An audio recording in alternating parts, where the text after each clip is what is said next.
그래서 조별 큐티와 나눔 30분 하고 또 그것을 버스를 타고 이동을 하는 동안에 또 찬양하고 예배를 드리는 그 시간이 여러분 선배들이 가장 아주 기억에 남는 좋은 시간이었다고 고백을 하고 있어요. 지금은 맛보기로 이렇게 하는 거예요. 여러분들이 큐티 나눔을 하고 있습니다.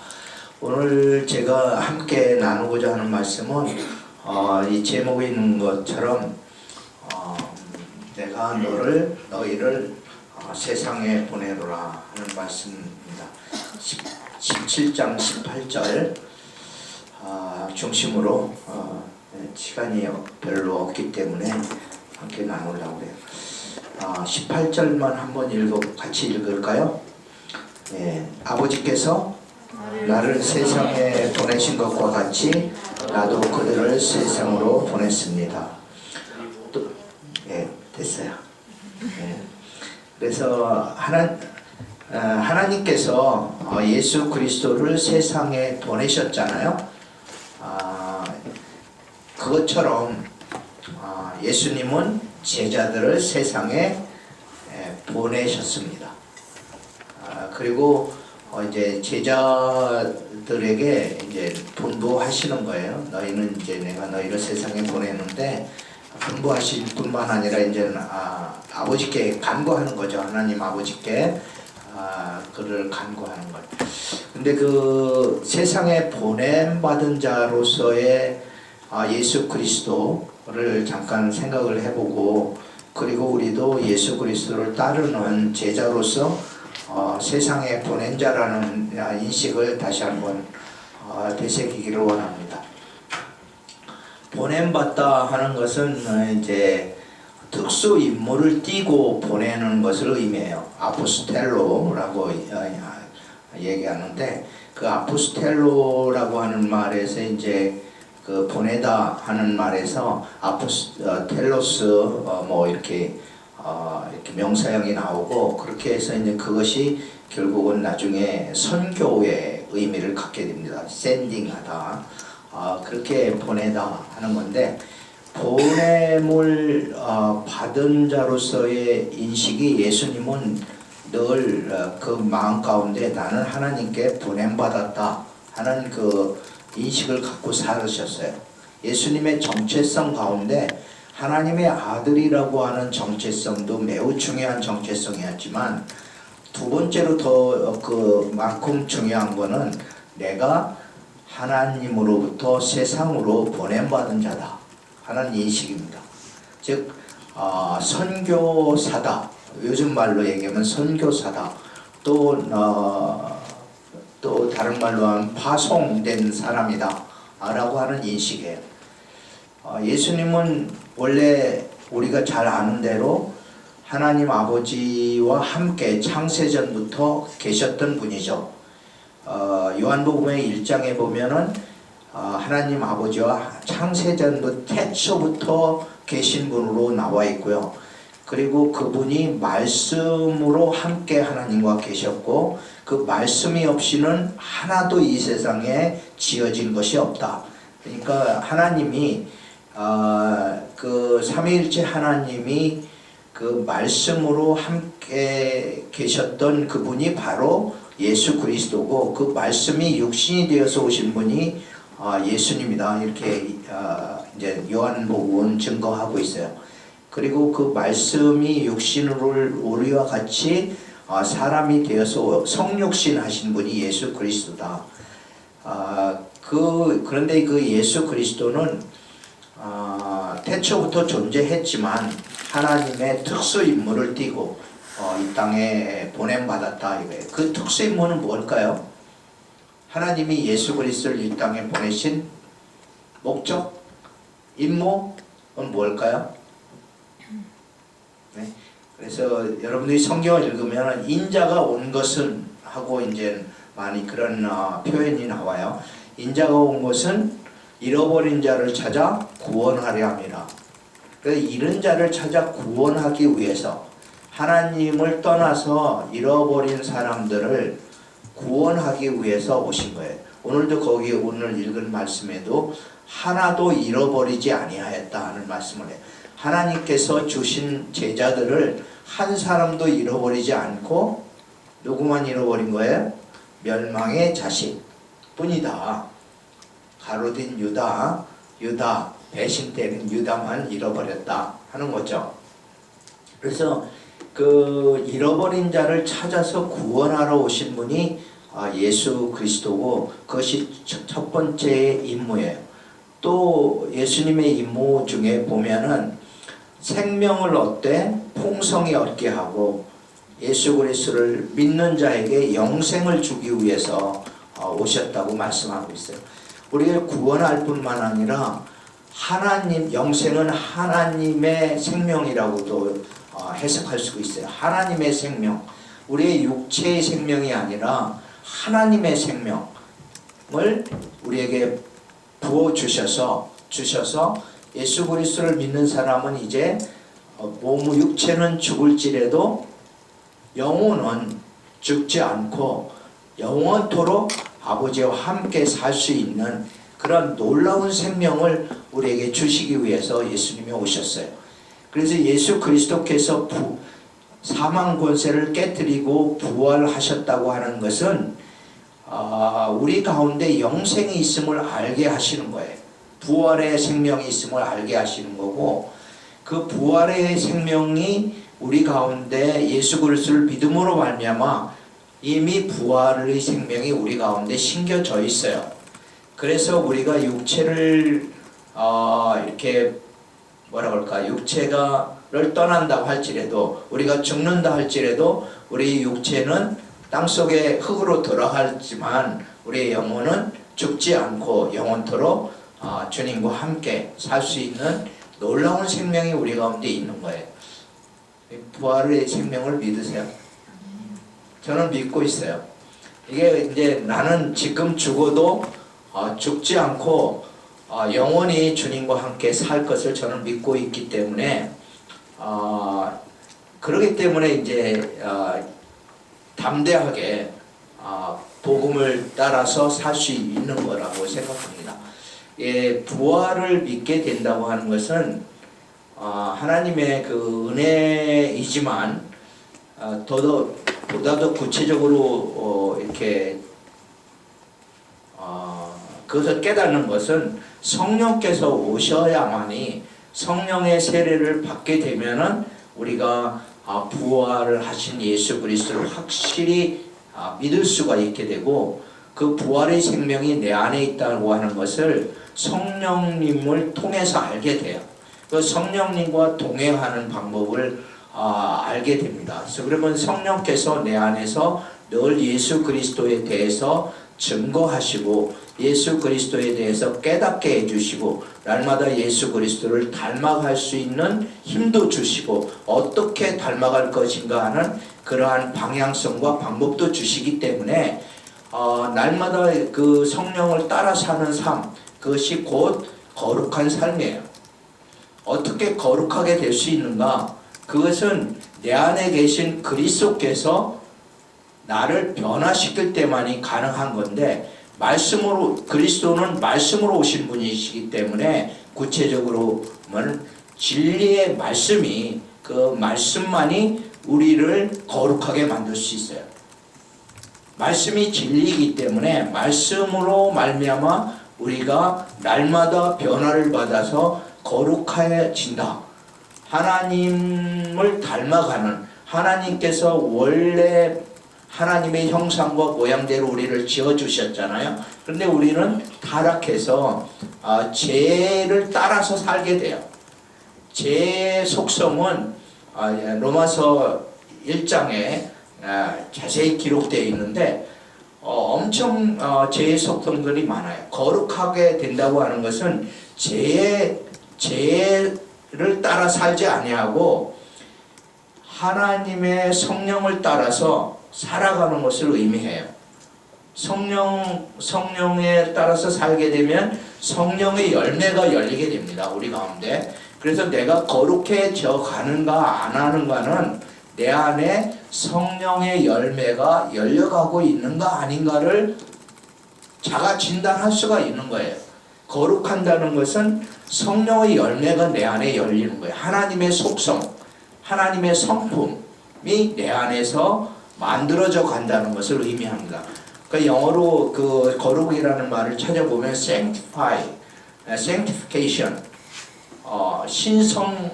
신성화되다, sanctification, 하나님의 성품에 참여하다 하는 거예요. 그래서 하나님의 성품은 구체적으로 성령께서 우리 가운데 만들어 주시는 것이고, 우리가 스스로 만드는 게 아니에요. 성령께서 우리를 지배하시고 우리를 변화시켜서 하나님의 성품을 닮아가는 것이고, 그것이 내가 어떻게 알 수 있느냐? 그거는 성령의 갈라디아서 6장에 있는 성령의 열매를 우리가 보면 알 수가 있어요. 성령의 열매, 성령의 열매 한번 찾아볼래요? 갈라디아서 5장인가 6장인가? 빨리 갈라디아서. 성령이가 빨리 찾지? 5장 22절. 그러나 성령의 열매는 사랑과 기쁨과 화평과 인내와 친절과 선함과 신실과 온유와 절제입니다.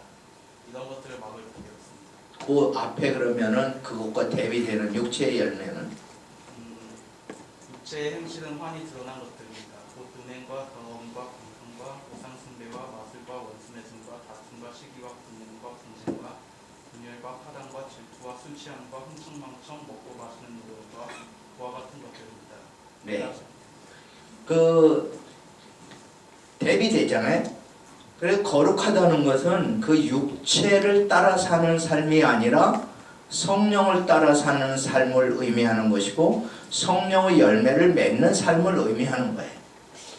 그래서 세상과 구별되는 겁니다. 즉 육체대로 사는 사람들과 구별되는 거예요. 우리는 성령의 사람들이기 때문에 성령을 따라 살아야 돼요. 성령의 열매를 맺어야 됩니다. 갈라디아서 5장 22절에 이하에 있는 말씀대로 그것이 거룩한 삶이라는 거예요. 거룩이라고 하는 말을 들으면은 상당히 이게 이해하기 어려운 것 같은데, 그 갈라디아에서 그 바울이 얘기하는 그 거룩함이라고 하는 것은 성령을 따라 사는 삶이고 성령의 열매를 맺는 삶이다, 이렇게 이해하면 되고, 하나하나의 그 성품들이 내 안에 이루어져 가야 돼요. 완전하지 않지만 점점점 날마다 조금씩 변화를 받아서 성령의 사람으로 변화되는 것, 그것을 예수님께서는 말씀하고 있습니다. 오늘 제자들을 위해서 거룩함을 기도하고 있는 거예요. 제자들을 진리의 말씀으로, 그리고 말씀을 이루어지게 만들 수 있는 능력을 주시는 성령님의 은혜로 말미암아서 우리가 거룩해질 수 있다. 그 다음에 또 이제 이렇게 세상 속에 보낸다고 하는 것은 또 하나 묵상해야 될 게, 우리는 세상에 속한 자가 아니라는 거예요. 우리는 세상에 속한 자가 아니다. 세상에 속한 자들은 그 육체대로 살아가는 사람들입니다. 그 육체대로 살아가는 사람들의 특징 중에 하나는 무엇을 먹을까, 무엇을 마실까, 무엇을 입을까, 자기를 위해서 사는 사람들이에요. 이기적인 사람들이죠. 그리고 육체의 일들만 생각하는 사람들이에요. 먹고 마시고 어디에서 자고 무슨 차를 타고 돈은 얼마를 벌고 이런 것들만 생각하는 사람들, 돈이 자기 삶의 주인인 사람들, 자기의 육체의 쾌락이 최고의 가치인 사람들, 이런 사람들이 그 세상을 따라 사는 사람들이고 세상에 속한 사람들입니다. 세상을 속한 이러한 것들, 너무 그러니까 돈 그러지 말아요, 여러분들. 마태복음 6장에 보면은 이제 하나님과 사람을 하나님과 재물을 겸하여 섬길 수 없다. 하나님과 재물을 겸하여 섬길 수 없다. 따라서 우리가 해야 될 일은, 경계해야 될 일은 이제 돈을 따라서 사는 삶, 그거 경계해야 되고요. 두 번째, 육체의 쾌락을 따라서 사는 삶, 쾌락주의, 이거는 세상적이에요. 그래서 음행이 제일 먼저 나오잖아요. 우상숭배 나오잖아요. 이런 황금 만능주의, 이게 이제 만몬신이잖아요. 그래서 이게 돈과 섹스, 쾌락, 이런 것들은 매우 육체적인 것이어서 이러한 것들을 따라서 살려고 하게 되면은 성령과 배치되는 거예요. 성령을 따라 사는 삶을 살 수가 없다. 그래서 예수님께서 우리에게 말씀하시는 것은 너희는 세상에 속하지 않은 사람들이다. 세상을 따라서 살지 말고 성령을 따라 살아라. 이렇게 우리에게 권면하고 있는 겁니다. 그리고 마지막으로 한 가지 더 우리가 묵상할 것은 예수 그리스도께서 우리를 세상으로 보내셨다는 사실입니다. 우리는 세상에 속한 사람이지 않을 뿐만 아니라 우리를 그렇다고 해서 우리가 세상에 속하지 않았으니까 우리가 세상을 떠나서 산에 올라가서 거기에서 혼자 살자, 그런 건 아니에요. 그런 건 아니고 세상 속으로 우리가 들어가야 된다는 거예요.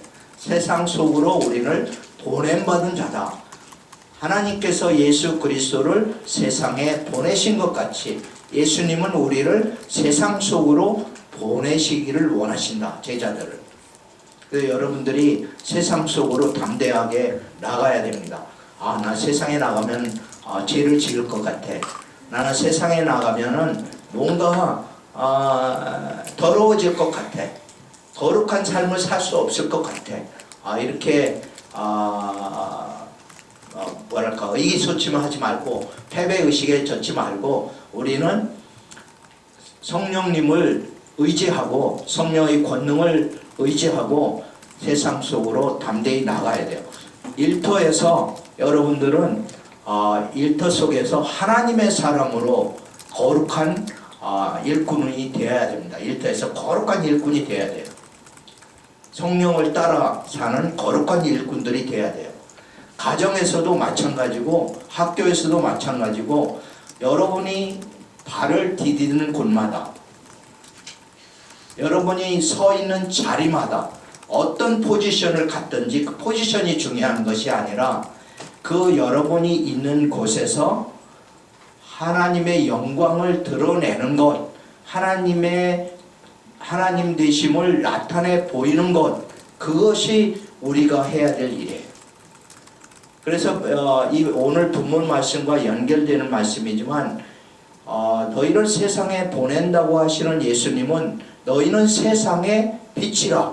너희는 마태복음 5장에 있는 말씀 5장 13절로부터 16절까지 너희는 세상의 빛이라. 너희는 세상의 소금이라고 말씀하시는 거예요. 우리를 세상에 보내셔서 우리가 해야 될 역할은 어둠 속에 있는 이 세상에, 어둠이 가득한 이 세상에 빛을 비추는 것, 빛의 자녀들로서 빛을 비추는 것, 그리고 부패하고 썩어져가는 세상 속에서 소금이 되는 것, 그것을, 그러한 삶을 살도록 할 그런 역할을 와 책임을 감당하도록 특수 임무를 띄운 거예요. 우리에게 주신 특수 임무는 세상의 소금과 빛이 되는 것이고 그리스도의 증인이 되는 것이고 하나님의 영광을 드러내는 것입니다. 그것이 우리가 해야 될 특수 임무예요. 여러분들이 어디를 가든지 어떤 일을 하든지 그 일을 통해서 하나님을 나타내 보이는 것, 그것이 우리가 세상 속에 보냄받은 자로서의 특수 임무다. 우리는 그래서 어디에 있든지 보냄받았다고 하는 자의식을 갖고 있는 게 매우 중요합니다. 예수님의 보냄받은 자로서의 자의식이 있었던 것처럼 우리도 어디에 있든지 하나님이 나를 이곳에 보내셨다. 하나님이 한국 리더십 학교에 우리를 보내셨고 또 하나님이 여러분의 가정 속으로 여러분을 보내셨어요. 여러분이 선택한 것이 여러분의 가정은 여러분이 선택한 게 아니에요. 그렇죠? 여러분이 부모 선택한 거 아니죠? 하나님이 여러분의 부모에게로 보내셨어요. 그 가정에 왜 하필 이 가정인가? 왜 이 가정인가? 그렇게 생각하시면 안 돼요. 하나님이 여러분을 그 부모에게로 그 가정으로 보내셨다. 왜 연세대학교인가? 왜 고려대학교인가? 그렇게 여러분이 선택이라고 생각할지 몰라도 우리의 믿음의 눈으로 다시 한번 생각해 보면은 하나님께서 우리를 그곳으로 보내셨다. 그곳으로 보내셨다. 여러분이 있는 곳, 여러분의 가정, 여러분의 학교, 여러분의 일터 어디든지 간에 지금 현재의 여러분의 위치가 바로 하나님이 보내신 곳이다. 이렇게 민영이 같은 경우는 통일과 나눔으로 보냄받았다. 이렇게 믿는 거죠. 이러한 믿음은 우리를 어떻게 이끌어 갈 것인가. 이러한 믿음이 있으면은 보내신 이의 뜻을 따라 살게 됩니다. 왜 하나님이 나를 이곳에 보내셨지? 라고 묻게 되는 거예요. 하나님 왜 나를 이 가정에 보내셨습니까? 하나님 나를 왜 이 일터에 보내셨습니까? 하나님 나를 왜 이 대한민국 땅에 보내셨습니까? 고통과 여러 가지 그 불의와 이 캄캄함 속에 있는 이 대한민국 한반도 땅에 왜 우리를 보내셨습니까? 왜 이곳에 태어나게 하셨습니까? 이런 질문을 할 수밖에 없는 거예요. 그렇다고 하면 질문을 하고 하나님께 기도하다 보면 하나님께서 내가 너를 한국 땅에 보낸 것은, 한국 땅에 태어나게 한 것은 이것을 위함이다. 하나님의 그 뜻을 여러분들이 깨닫는 날이 오게 될 것이고, 그 하나님의 보내신 이의 뜻, 그 뜻에 순종할 수 있도록 하나님께서 힘을 주시고 인도해 주시리라 저는 생각하는 거예요. 왜 여러분들이 한국 리더십 학교에 하나님께서 보내셨을까요? 한국 리더십 학교에 미션 스테이트먼트에 있어요. 비전 선언문에 있습니다. 그러니까 여러분들이 하나님 나라를 이 땅 위에 구현하는 거 한국 리더십 학교의 비전이에요. 통일 한국을 준비하는 것 리더십 학교의 사명입니다. 한국 리더십 학교는 한마디로 하나님 나라가 통일 한국 위에 임하도록 하기 위해서 하나님의 사람들을 양성하는 곳, 통일 시대의 하나님 나라 일꾼을 양성하는 곳, 그것이 한국 리더십 학교예요. 특수 임무가 있는 거예요. 한국 리더십 학교는. 그래서 여러분들이 이 일을 위해서 기도를 해야 되는 거예요. 왜 통일을 이야기하는가? 우리 전우택 교수님께서 말씀을 해주실 거였지만, 왜 지금 우리는 통일을 이야기하는가? 아무도 통일이 오고 있지 않다고 생각할지도 모르지만 왜 우리는 통일을 준비해야 하는가? 2001년부터 표를 내걸은 거예요. 벌써 18년이나 됐네. 하나님의 뜻이 있다고 믿고 있고요. 여러분들은 그 하나님의 뜻 가운데서 부름받은 사람들고, 또 하나님께서 또 부르셨으니까 보내실 사람들, 여러분이 있는 곳에서 각자 보내신 곳에서 여러분들이 하나님의 뜻을 구하고 거룩한 삶을 살아가기를 예수님의 이름으로 축복합니다. 기도하겠습니다. 아버지께서 나를 세상에 보낸 것 같이 나도 너희를 보내노라 말씀하신 예수님, 한국 리더십 학교 하나님의 사람들을 부르시고 또한 이 제자들을 하나님께서 보내시니 감사합니다. 보냄받은 곳에서 거룩한 사람들로 살아가게 하시고 세상의 소금과 빛으로 책임과 역할을 감당하게 하시고 하나님께서 이들을 통하여서 영광과 찬송을 받아 주시옵소서. 예수님의 이름으로 기도했습니다. 아멘. 네, 잠깐 쉬고